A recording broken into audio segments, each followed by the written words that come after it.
سلسلہ درس حدیث نمبر 37 نحمدہ ونصلی ونسلم علی رسولہ الکریم اما بعد۔ جامع الترمذی میں حضرت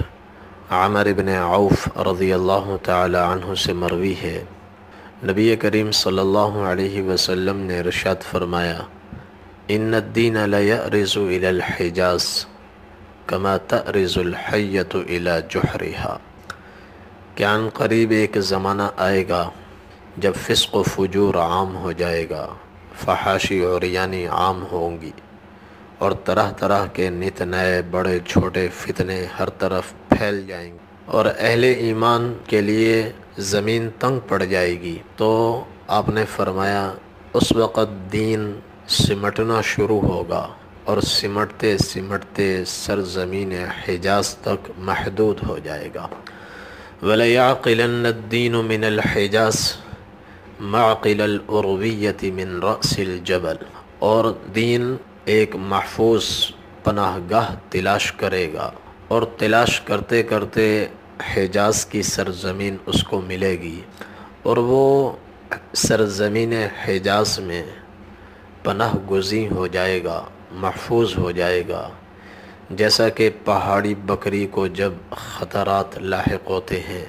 تو وہ بڑی تیزی سے اوپر کی طرف چڑھتی ہے، اور پہاڑ کی چوٹی پر پہنچ کر کوئی اپنے لیے محفوظ پناہ گاہ ڈھونڈ لیتی ہے اور وہیں دبک کر بیٹھ جاتی ہے۔ ایسے ہی نبی کریم صلی اللہ علیہ وسلم نے ارشاد فرمایا کہ اخیر زمانے میں جب فتنے پھوٹ پڑیں گے تو دین بڑی تیزی سے سمٹتا ہوا حجاز میں آئے گا اور اپنے لیے محفوظ جگہ تلاش کر لے گا، بڑی تیزی سے آئے گا۔ اس لیے نبی کریم صلی اللہ علیہ وسلم نے پہاڑی بکری کے ساتھ تشبیہ دی، بکرے کے ساتھ تشبیہ نہیں دی، کہ بکرا بھی خطرہ محسوس کر کے اوپر کی طرف تیزی سے جاتا ہے، لیکن پہاڑی بکری زیادہ تیز اوپر جاتی ہے۔ تو آپ نے فرمایا بڑی تیزی سے دین سمٹنا شروع ہوگا، اور سمٹتے سمٹتے حجاز میں آئے گا، اور یہاں حجاز تک بھی محدود نہیں رہے گا، پھر اور سمٹے گا۔ جیسا کہ صحیح بخاری اور صحیح مسلم میں حضرت ابو ہریرہ رضی اللہ تعالی عنہ سے مروی ہے کہ نبی کریم صلی اللہ علیہ وسلم نے ارشاد فرمایا: ان الایمان لیأرز الی المدینہ کما تأرز الحیۃ الی جحرہا، کہ ایمان سمٹتے سمٹتے سرزمین حجاز تک آ جائے گا، جیسا کہ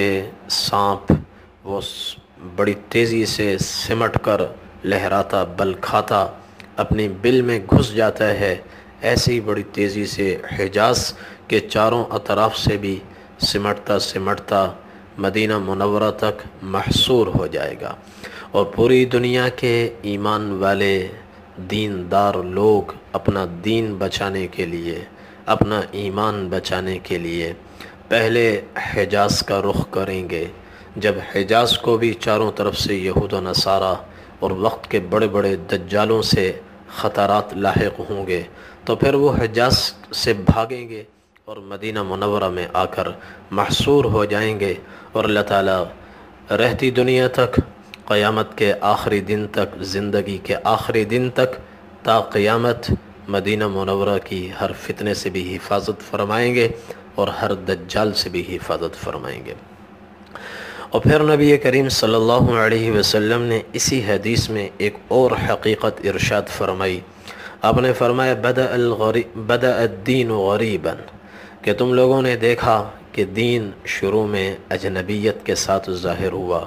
اوپرا اوپرا سا تھا، اجنبی سا تھا، ناشناسا تھا، لوگ دینی اقدار کو پہچانتے نہیں تھے، چونکہ چاروں طرف کفر و شرک پھیلا ہوا تھا، جہالت عام تھی، فحاشی اور عریانی عام تھی، بے دینی عام تھی، اور لوگ غیر فطری زندگی گزار رہے تھے۔ تو اچانک اللہ تعالیٰ نے اسلام کا سورج طلوع فرمایا اور ایک فطری زندگی، خوبصورت حسین زندگی عطا فرمائی۔ تو وہ چونکہ اس زندگی سے مانوس نہیں تھے، جیسے نکٹوں کے شہر میں ایک ناک والا آ جائے تو سارے نکڑے اس کو دیکھ کر ہنستے ہیں اور پوچھتے ہیں کہ بھائی یہ کون آ گیا، کہاں سے آ گیا۔ ایسے ہی غیر فطری زندگی کے ماحول میں اللہ تعالیٰ نے جب فطری زندگی عطا فرمائی اور اسلام کا پیغام سامنے آیا اور اسلامی زندگی، تہذیب، تمدن سامنے آئی، تو وہ لوگ اس کو اجنبیت کی نگاہ سے دیکھتے تھے کہ یہ کوئی نئی چیز آئی ہے، آج تک ہم نے ایسی دیکھی نہیں ہے۔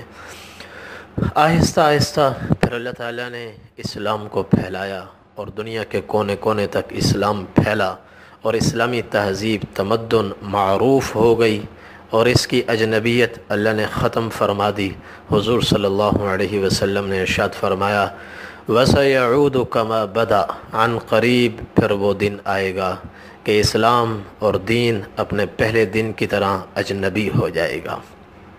لوگ کہیں گے کہ یہ کیا چیز ہے، یہ بیٹھ کر کھانے والے کون لوگ ہیں، آج تک ہم نے ان کو دیکھا نہیں ہے، یہ پگڑیوں والے کون لوگ ہیں، یہ داڑھی رکھنے والے کون لوگ ہیں، یہ کیسا اسلام ہے، آج تک ہم نے ایسا اسلام دیکھا نہیں ہے۔ تو وہ اپنی جہالت کا نزلہ ان لوگوں پر گرائیں گے، اور آپ صلی اللہ علیہ وسلم نے ارشاد فرمایا فَطُوبَى لِلْغُرَبَاء، اس دن جو لوگ دنیا جہان کی باتوں، ترش اور سخت باتوں کو سن کر برداشت کریں گے اور دین پر چلتے رہیں گے، میں ان کو مبارکباد پیش کرتا ہوں۔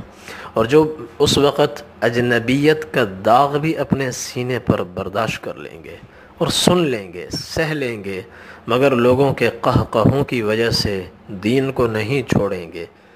اور سیدھا سیدھا دین پر چلتے رہیں گے، تو میں انہیں مبارکباد پیش کرتا ہوں۔ اور یہ وہ لوگ ہوں گے الذین یصلحون ما افسد الناس من بعدی من سنتی، لوگ میری سنتوں کو بدل رہے ہوں گے، فطری زندگی کو مسخ کر رہے ہوں گے، غیر فطری زندگی کو فروغ دے رہے ہوں گے۔ یہ وہ لوگ ہوں گے، چند لوگ، مٹھی بھر لوگ، اور انگلیوں پر گنے جانے والے لوگ، چند لوگ جو اصلاح کا کام کرتے رہیں گے اور فطری زندگی کو عام کرنے کی کوشش کرتے رہیں گے۔ سنتوں میں جو لوگوں کی طرف سے بگاڑ آ رہا ہوگا، یہ اس بگاڑ کو دور کریں گے اور اصلاح کا کام کرتے رہیں گے۔ اللہ تبارک و تعالی ہمیں بھی ان چند لوگوں میں شامل فرمائے جو ٹمٹماتے چراغ میں بھی دین کا کام کرتے رہیں، لوگ ان کا مذاق اڑائیں، ان کی ہنسی اڑائیں، وہ ہر حال میں دین کا کام کرتے رہیں، جو پرفتن اور پر آشوب دور میں دین کو نہ چھوڑیں اور اس کے لیے لوگوں کے تانے بھی سنتے رہیں، لوگوں کے قہقہے بھی برداشت کرتے رہیں، لوگوں کی تکلیفوں کو، لوگوں کی باتوں کو خاطر میں نہ لائیں، ہمیشہ دین کے ساتھ جڑے رہیں۔ اور اللہ تعالی ہمیں مدینہ منورہ کی زندگی عطا فرمائے جو کہ معرض الایمان ہے، معقل الدین ہے، دین کے لیے محفوظ پناہ گاہ ہے اور ایمان والوں کے لیے بھی محفوظ پناہ گاہ ہے۔ وآخر دعوانا الحمد للہ رب العالمین۔